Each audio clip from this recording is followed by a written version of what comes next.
Your brain views clutter as a physical manifestation of an unmade decision. Every pile of mail, every tangled cord, and every just-in-case box is a microtask draining your mental battery. Today, we're doing a decluttering deep dive not into your closet, but into your brain. I'm going to show you why your fantasy self is keeping you buried in stuff. And also, the 2-second brain hack to stop the cycle. Let's go. Why does a messy room feel like a heavy weight? It's because of visual overload. Your eyes are constantly scanning your environment, and every object is an attachment.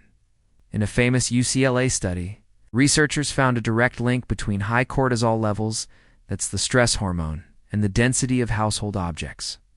When you have too much stuff, your prefrontal cortex, the part of the brain in charge of focus, is essentially in a state of constant task switching. You aren't just ignoring the mess. Your brain is actively working to suppress it. This is why you feel exhausted before you even start cleaning. This decluttering deep dive proves one thing: you aren't lazy. You're overstimulated. The hardest things to throw away aren't the things you use, it's the things you wish you used.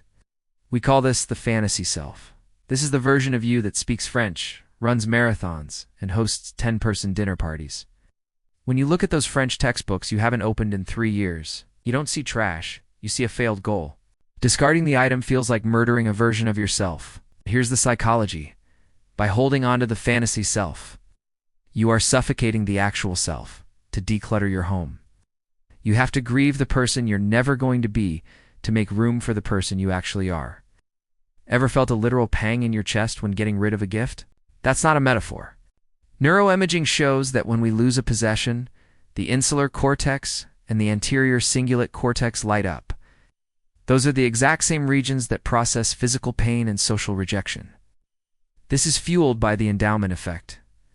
We value things more simply because they belong to us.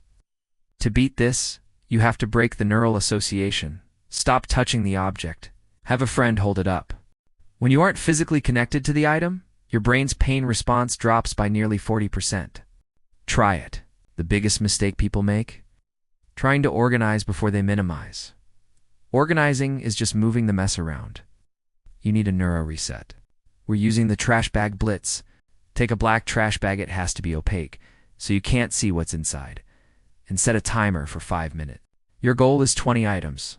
Don't think, don't analyze. Use the 3-second rule. If you haven't used it in a year and it doesn't solve a current problem, it goes in. This triggers a dopamine loop. Every item dropped in the bag is a small win, signaling to your brain that action is better than stagnation. Your environment is a 3D map of your internal state. When you clear the physical space, you create a vacuum that your brain fills with creativity and peace. If this decluttering deep dive helped you understand your brain a little better, hit the like button. But knowing why you have clutter is only half the battle. You also need to know why you keep buying it. Click here to watch my next video on the psychology of impulse spending, and I'll see you there.